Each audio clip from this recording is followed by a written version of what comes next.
Students lecture number 25 chapter 14 दोलनो अंतिम भाग तरफ જઈએ આ ચેપ્ટરના આજે આપણે એવા ટોપિકની ચર્ચા કરવાની છે કે જેમાં ઘણું ખરું મેથેમેટિક્સ આવવાનું છે સંપૂર્ણ સરળ આવર્ત ગતિનો અભ્યાસ સમગ્ર ચેપ્ટર દરમિયાન આપણે કર્યા પણ એક અગત્યનો ટોપિક છે જેની બહુ ઊંડાણપૂર્વક જરૂર છે અને એના આધારિત દાખલા પણ એનસીઈઆરટી માં અમુક લેવલે આપેલા છે અને કોમ્પિટિટિવ એક્ઝામમાં પૂછાયેલા છે તો વિદ્યાર્થી મિત્રો આજનો લેક્ચર બહુ અગત્યનો છે બોર્ડ અને કોમ્પિટિટિવ બંને એક્ઝામ માટે સાથે સાથે ધોરણ 12 માં બે પ્રકરણ એવા છે કે જેમાં કળા અને કળા તફાવતનો કોન્સેપ્ટ જરૂરી છે એ કોન્સેપ્ટ આ ચેપ્ટર પરથી ક્લિયર થશે તો શરૂઆત કરીએ આજના લેક્ચરનું મેઇન ટાઇટલ છે કળા અને કળા તફાવત વિદ્યાર્થી મિત્રો કળા શબ્દ તમે પ્રકરણની શરૂઆતમાં સાંભળેલો છે સ્થાનાંતરનું સમીકરણ y a sin omega t + phi માં જે ઓમેગા t + phi છે એ કળા દર્શાવે છે પ્રારંભિક કળાની વાત કરું તો t બરાબર 0 સમયે મળતી કળા જે phi છે એ પ્રારંભિક કળા છે તો કળા શબ્દનો અર્થ તમને ક્લિયર છે પણ કળા તફાવત શું છે એનો અર્થ હવે આપણે સમજવાનો છે કળા તફાવત એટલે બાદબાકી બેઝિકલી એવું થાય તફાવત બાદબાકી તો આની પાછળનું શું લોજિક છે અને કેવા કોમ્પિટિટિવમાં ક્વેશ્ચન્સ પૂછેલા છે એની ચર્ચા કરીએ શરૂઆત કરીએ સરળ આવર્ત દોલકનું સ્થાનાંતરનું સમીકરણ વેગ અને પ્રવેગના સમીકરણ તમને શરૂઆતમાં મેં ભણાવેલા છે જો એમાં phi બરાબર 0 લઈએ આપણી સરળતા માટે phi બરાબર 0 લઈએ જ્યાં phi એ પ્રારંભિક કળા છે એટલે સરળ આવર્ત ગતિની શરૂઆત phi બરાબર 0 થી થતી હોય તો વિદ્યાર્થી મિત્રો અહીંયા જે +phi વાળું પદ હતું એ નીકળી ગયું કારણ કે +0 મૂકીએ તો જે વેલ્યુ છે એની જ આવશે તો y નું સમીકરણ તમને ખબર છે a sin ઓમેગા t તો વિદ્યાર્થી મિત્રો વેગનું સમીકરણ લાવવું હોય તો વિકલન કરતા આપણને આટલું મળે અગાઉ આપણે ચર્ચા કરેલી છે પ્રવેગનું સૂત્ર લાવવું હોય તો આપણને આ મળે -a omega square * sin of omega t તો મારી જોડે y છે v છે અને a છે y સ્થાનાંતર v વેગ એ પ્રવેગ છે ત્રણે ત્રણના સૂત્રો મળી ગયા હવે એના પરથી PMT 2007 જૂની PMT અત્યારની 2007 માં પૂછેલો એક ક્વેશ્ચન છે જે કોમન છે પ્રશ્ન ડિટેલમાં લખો તો આવો હતો સરળ આવર્ત ગતિ કરતા કણના વેગ અને પ્રવેગ વચ્ચેનો કળા તફાવત કેટલો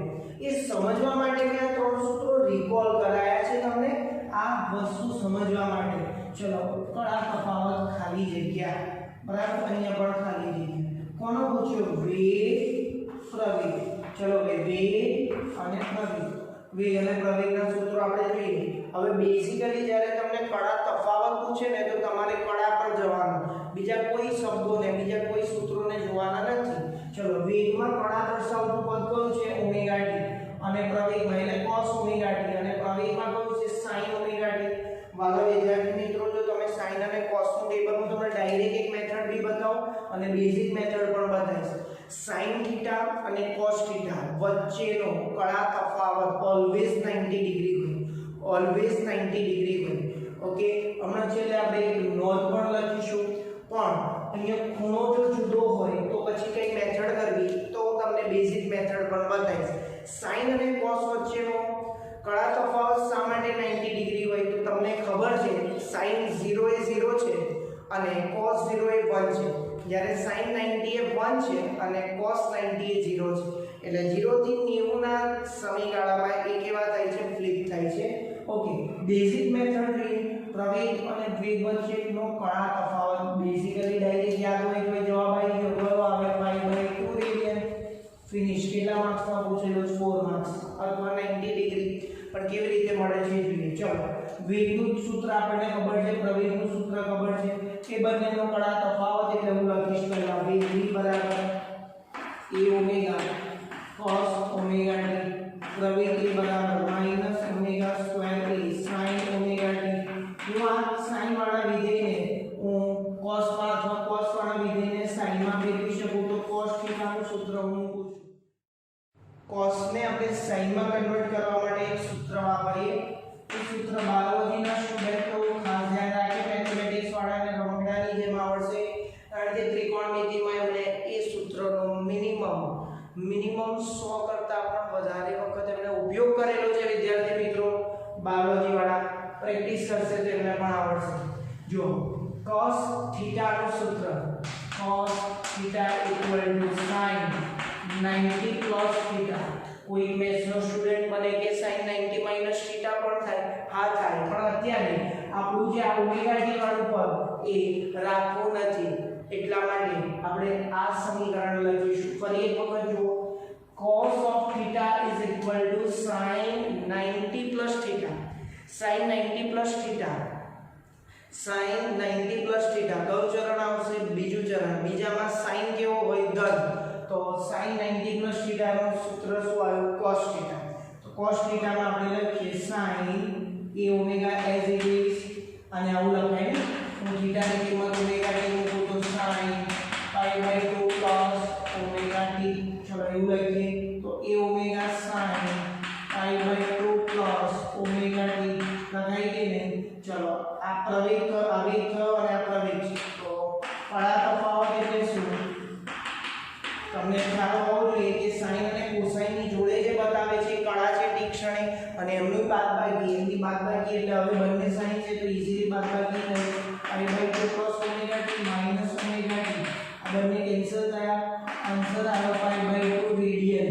અને ડાયરેક્ટલી કહી દઉં તમને, બીજો એક શોર્ટકટ બતાવો કે જો ખૂણો સરખો હોય અને બંને વિધેય, એક sin હોય બીજું cos હોય, તો ઓલવેઝ હંમેશા કેટલા ડિગ્રીનો કળા તફાવત આવે? 90 ડિગ્રી અથવા pi/2 રેડિયન. તો આ એની સ્ટાન્ડર્ડ મેથડ છે કળા તફાવત શોધવાની, કે આ સ્ટાન્ડર્ડ રીત છે જેનો ઉપયોગ અત્યારે આપણે કર્યો, કોમ્પિટિટિવમાં પૂછેલો ક્વેશ્ચન જોયો, ધોરણ 12 માં પણ જરૂરી છે, તો ખાસ નોંધી રાખજો. આગળ વધીએ. બીજો ક્વેશ્ચન જે આ વર્ષે પૂછેલો નીટની એક્ઝામમાં 2020 માં, એ ક્વેશ્ચન એવો છે, સરળ આવર્ત ગતિ કરતા કણ માટે પ્રવેગ અને સ્થાનાંતર વચ્ચેનો કળા તફાવત. આ તો સિમ્પલ થાય. ચલો પ્રવેગ નું સૂત્ર અહીંયાથી પણ હું તમને બતાવીશ, ડાયરેક્ટ પણ બતાવીશ. પ્રવેગનું સૂત્ર શું છે? -omega²y. તો એ કોના સમપ્રમાણમાં થયો? y. પણ વિરુદ્ધ દિશામાં, વિરુદ્ધ દિશા આવી એ પ્રવેગ એ સ્થાનાંતરના સમપ્રમાણમાં, એની વિરુદ્ધ દિશામાં. તો વિરુદ્ધ દિશા આવી એટલે ખૂણો શું આવે? પાઈ રેડિયન. કેમ પાઈ રેડિયન આવે? કારણ કે વિરોધી છે. અહીંયા તમે મેથેમેટિકલી જાઓ તો પણ ખ્યાલ આવે. જો પ્રવેગનું આ માઈનસ સાઇન છે અને સ્થાનાંતરમાં પ્લસ સાઇન છે. પ્લસ સાઇન અને માઈનસ સાઇન વચ્ચેનો જો તમે ગ્રાફ જુઓ ને તો આવો હશે, y વર્સિસ t નો ગ્રાફ અને પ્રવેગ વર્સિસ t નો ગ્રાફ, બરાબર? તો એ આવો ગ્રાફ હતો. આ y વર્સિસ t આવો હોય તો એને કોરસ્પોન્ડિંગ તમને હું યાદ કરાવી દઉં, પ્રવેગ વિરુદ્ધ t નો ગ્રાફ રિવર્સ હતો, માઈનસ સાઇન એટલે સમજાય છે? આ પ્લસ pi/2 તો આ માઈનસ pi/2, આ 0 આ 0 એટલે 180 ડિગ્રી છે. આના કરતા આનો કળા તફાવત કેટલો છે? 180 ડિગ્રી. તો પાઈ રેડિયન. એટલે આના પરથી આપણે લખી શકીએ કે આ શું છે? પ્રવેગ એ સ્થાનાંતરના સમપ્રમાણમાં અને વિરુદ્ધ દિશામાં હોવાથી પ્રવેગ સ્થાનાંતરની વિરુદ્ધ દિશામાં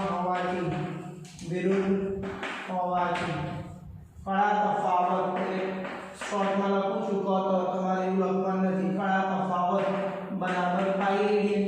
જે નીટમાં પૂછેલો ક્વેશ્ચન હતો, બહુ સિમ્પલ. હજી આની એક પ્રેક્ટિસ માટે તમને એક ત્રીજો ક્વેશ્ચન બતાવું છું. એક સમીકરણ છે y a sin, આને હું y1 કહું અને બીજું y2. તો y1 a sin omega t minus alpha અને y2 b cos omega t minus alpha આપેલા છે. તો તેમની વચ્ચેનો કળા તફાવત કેટલો? તો આ બે સૂત્ર વચ્ચેનો કળા તફાવત ધ્યાનથી જુઓ. એક વિધેય sin નું છે, બીજું cos. હમણાં સમજ્યા, અને બંનેનો ખૂણો સરખો છે. તો તમે આ પહેલી જે પ્રશ્નમાં મેથડ કરી એવી જ મેથડ ફરી કરો તોય 90 જવાબ આવે. પણ અત્યારે હું તમને ડાયરેક્ટ સમજાવી રહ્યો છું. તો pi/2 રેડિયન આવે, pi/2 રેડિયન. ઓકે, સમજી શકો છો sin અને cosine વચ્ચેનો કળા તફાવત કેટલો થાય? pi/2 radian. તો હિન્ટ લખીએ, એક નોટ ખાસ કરીને લખી રાખીએ જેથી કરી તમારા બંનેમાં કામમાં આવે. અને આ વિદ્યાર્થી મિત્રો sin 90 + θ = cos θ. તો એક નોંધ આપણે લખી દઈએ જે તમને ખૂબ મદદરૂપ બનશે. sin θ અને cos θ વચ્ચેનો કળા તફાવત. sin અને cosine વિધેય હોય અને એમનો કળા તફાવત ઓલવેઝ કેટલો થાય 90 ડિગ્રી. કળા તફાવત π/2 રેડિયન થાય. કેટલો થશે π/2 રેડિયન. ધ્યાન રાખજો 90 કેમ થાય છે એનું રીઝન અહીંયાથી તમને ખ્યાલ આવશે. તો ત્રણ ક્વેશ્ચન્સ આપણે કળા અને કળા તફાવતના જોયા. વિદ્યાર્થી મિત્રો બહુ અગત્યનો કન્સેપ્ટ છે, નોંધી રાખજો અને એને સમજવા માટે આ સૂત્રો પણ જરૂરી હતા, એને પણ આપણે રિકોલ કરીએ. નેક્સ્ટ આપણો ક્વેશ્ચન છે સરળાવર્ત ગતિ કરતા કોણ માટે વેગ વિરુદ્ધ સ્થાનાંતરનો આલેખ દોરો. તો આના માટે તમને એક સમીકરણ યાદ રાખવું પડશે, એ તમે અલગથી લખી રાખો. ઉપવલયનું સમીકરણ. મેથેમેટિક્સના સ્ટુડન્ટો સાંકળો ચેપ્ટર જો ભણ્યા છો તો તમને આ સમીકરણ બતાવવામાં આવ્યું હશે, જેને કહેવાય છે ઉપવલયનું સમીકરણ. બરાબર. તો ઉપવલયનું સમીકરણ શું છે આપણે સહેજ નોંધી દઈએ. બાયોલોજી વાળા આ સૂત્રને ડાયરેક્ટ યાદ રાખીએ, જે આ પ્રમાણે છે x2/a² + y2/b² = 1 પ્રકારનું હોય છે. ચલો ક્લિયર. a અને b અચળાંક છે અને x અને y એ એક્સિસ છે. તો આપણે ઉપવલયનું સમીકરણ અહીંયા બનશે અને આ તમારે મેથેમેટિક્સનો એક ભાગ છે. બરાબર. જેને ડિટેલમાં અભ્યાસ મેથેમેટિક્સમાં કરવામાં આવે, પણ બાયોલોજી વાળાને આટલું ખ્યાલ હશે તો તમને એક નવો ગ્રાફ તમે સુરેખા ભણ્યા પ્રકરણ 3 માં? હા. તમે અધિવલય ભણ્યા? હા. તમે પરવલય પણ ભણ્યા પ્રક્ષેપ ગતિમાં? તો એક નવું ઉપવલય. આમ ત્રણ પ્રકારના વલયો છે, અધિવલય, પરવલય અને ઉપવલય. તો અહીંયા આપણને જે સમીકરણ મળશે ઉપવલયનું મળશે. કેવી રીતે મળે છે એની ડિટેલ પૂર્વક ચર્ચા કરીએ. વેગ અને સ્થાનાંતર વચ્ચેનું પૂછું તો વેગ અને સ્થાનાંતર વચ્ચેનો સંબંધ દર્શાવવા માટે પહેલા વેગનું સૂત્ર લખીએ. સૂત્ર આવડ બોલવા માટે વેગ v = omega a omega into √ આવું સૂત્ર થાય a² - y². વેગનું સૂત્ર છે. ચલો બંને બાજુ ભાગ કરો.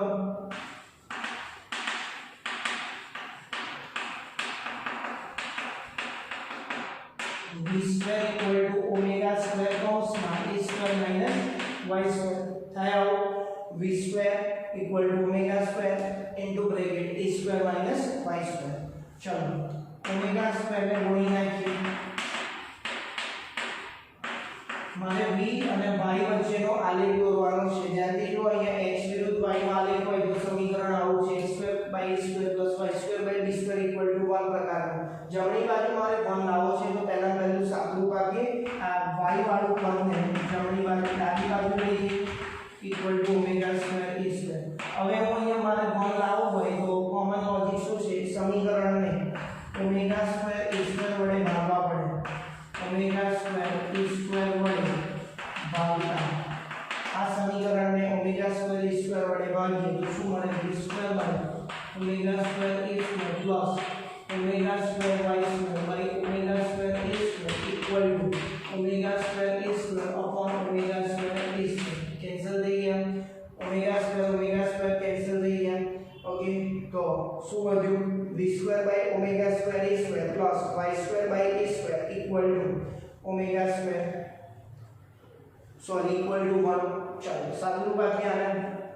therefore v² upon omega a² plus y² / a² that is equal to 1. ચલો આ બે સમીકરણ તમે મેચ કરો. આ બે સમીકરણ મેચ કરો તો તમને ખ્યાલ આવશે કે આ બે કોના જેવું છે? ઉપવલય. તો સમીકરણ અને બોક્સ બનાવી દઈએ જે ઉપવલયનું સમીકરણ છે. ઉપવલયનું સમીકરણ છે એ યાદ રાખજો. હવે એનો આલેખ દોરવાનો છે. બહુ સિમ્પલ. ઉપવલય કોના જેવું હોય એ પણ તમને યાદ કરાવ્યો. વેગ v y એક્સિસ પર, x એક્સિસ પર આપણે y સ્થાનાંતર લઈએ તો આપણને જે સમીકરણ મળશે એ ઉપવલયનું મળ્યું. તમને વર્તુળનું સૂત્ર યાદ છે x² + y² = 1. જેનું કેન્દ્ર ઉગમ બિંદુ હોય અને ત્રિજ્યા 1 એકમ હોય એવા વર્તુળનું સમીકરણ x² + y² = 1. તમે ધ્યાનથી જો એને કોઈ કે અચાનક વડે ભાગેલા છે x² / a² + y² / b² = 1 તો વિદ્યાર્થી મિત્રો આ સમીકરણ એ વર્તુળને તમે ઉપર અને નીચેથી આમ દબાઈ દો, વર્તુળ તમે જોયેલું છે એને ઉપર નીચેથી દબાઈ દો તો એ નવો આકાર ધારણ કરે, એ આકારનું આપણે નામ પાડ્યું છે ઉપવલય. તો એનો શેપ આ ટાઈપનો છે, બરાબર, એનો શેપ આ ટાઈપનો છે. થોડો પ્રોપર તમે ઉપર અને નીચે સરખું આવે એ રીતે તમારે દોરવું પડશે. ઓકે, તો હું એને ફરી ડ્રો કરું છું. બહુ અગત્યનો કન્સેપ્ટ બતાવ્યો છે મેં તમને, કે આ કોમ્પિટિટિવમાં પૂછવા લાયક છે, બરાબર, અત્યાર સુધી પૂછ્યો નથી. ઘણી વખત ડાયરેક્ટ એનો આકાર પૂછે તો આકાર તમને હવે યાદ હોવો જોઈએ કે વેગ વિરુદ્ધ y નો આલેખ પૂછે સરળાવર્ત ગતિ કરતા કણ માટે ઉપવલય, અને એનું સૂત્ર પૂછે તો એની પણ સાબિતી આપી દીધી. ચલો, બે ક્વેશ્ચન તમને પૂછી શકે. અહીંયા શું આવશે? મહત્તમ વેગ તો કેટલો આવે? ઓમેગા. અહીંથી દેખાય છે v² છે તો નીચે ω²a², અને એમ બી તમને યાદ હોવું જોઈએ આ સૂત્રમાં મહત્તમ વેગ કેટલો છે? Omega a. ઘણી વખત આપણે એના બે MCQ પણ સોલ્વ કરેલા છે. ચલો, આ બાજુ મહત્તમ કંપ વિસ્તાર કેટલો છે? e. અહીંયા કેટલો આવે? -e, અને અહીંયા કેટલો આવે? -ωe. તો આ રીતે તમે સમજી શકો r વેગથી omega a -ωa + a. તો આને કહેવાય ઉપવલય. કયો આકાર કહેવાય? ઉપવલય. ઉપવલયની છેલ્લી એક વાત કરી દઉં. વર્તુળને તમે ઉપવલય વર્તુળનો જ એક ભાગ છે, એને વર્તુળને તમે ઉપર અને નીચેથી આમ પ્રેસ કરી દો, દબાઈ દો તો નવો એક આકાર ધારણ કરે છે, જેને ઉપવલય કહેવાય. આની વિગતે ચર્ચા મેથેમેટિક્સમાં મેથ્સના સ્ટુડન્ટો ભણે છે. બાયો માટે આટલું જ યાદ રાખવાનું છે, બાયોના સ્ટુડન્ટે. અગત્યના સૂત્રો વિદ્યાર્થી મિત્રો તમારે યાદ રાખવાના છે, જે નેક્સ્ટ લેક્ચરમાં અને આવનારા સમયમાં ફિઝિક્સમાં તમને ખૂબ અગત્યના રહેશે. જે 4 સૂત્રો છે, હાલ પૂરતા 4 યાદ રાખો. ઘણા બધા સૂત્રો મેથ્સવાળાને દરેક યાદ હશે, અને મેથ્સના સ્ટુડન્ટને પણ જો યાદ ન હોય તો એ યાદ રાખે. ચલો, તો આનો ઉપયોગ આપણે સ્વાધ્યાયના અને ઉદાહરણના દાખલા જે બાકી છે એમાં આપણે કરવાના છે, જે આપણો નેક્સ્ટ લેક્ચર હશે. તો sin α + β નું સૂત્ર શું છે, કેવી રીતે યાદ રહે? તો હવે તમે સમજો, અહીંયા કેટલા વિધેય છે? આનો જવાબ આ છે. તો આપણે આનો ઉપયોગ ભૌતિક વિજ્ઞાનમાં કરવાનો છે. તો sin અહીંયા એક જ વિધેય છે અને અહીંયા કોમ્બિનેશન છે. તો જ્યારે કોમ્બિનેશનમાંથી એકમાં કન્વર્ટ કરવું હોય અથવા એકમાંથી બેમાં કન્વર્ટ કરવું હોય તો એ વખતે આપણે sin α + β નો ઉપયોગ કરી શકીએ. તો જે આ રીતે છે, આ ખૂણો પહેલા દરેક જણ જોડ જશે, sin અને cos બંને જોડ જશે, અને sin છે તો વચ્ચે પ્લસ છે તો અહીંયા પ્લસ આવશે, બરાબર. બહુ સિમ્પલ છે, જો સમજો. sin of α + β શું થશે? is equal to sin α cos β. Alpha ખૂણો sin જોડ ગયો તો બીટા cos જોડે, હવે રિવર્સ આવશે, પ્લસ, અહીંયા પ્લસ છે તો અહીંયા પ્લસ, cos α sin β. જો અહીંયા માઈનસ હોય તો અહીંયા માઈનસ આવો. ફરી એકવાર, sin α + β is equal to શું થાય? sin α cos β પ્લસ જે ખૂણો sin જોડે હતો એ હવે cos જોડે જશે, અને જે ખૂણો cos જોડે હતો એ હવે sin જોડે જશે. તો cos α sin β. આટલું ચેક કરતા આવડે એટલે તમે ડાબામાંથી જબામાં જઈ શકો અને જબામાંથી ડાબામાં પણ જઈ શકો. ઓકે, તો આજે જો ધ્યાન રાખજો હો, આજે ઉપવલયનું એક નવું સમીકરણ ભણ્યા, બીજા અગત્યના સૂત્રો ભણ્યા, સાથે સાથે અમુક એક ત્રિકોણમિતિના સૂત્રો પણ ભણ્યા આપણે, કે જેની મદદથી તમે કડા તફાવત સમજી શકો.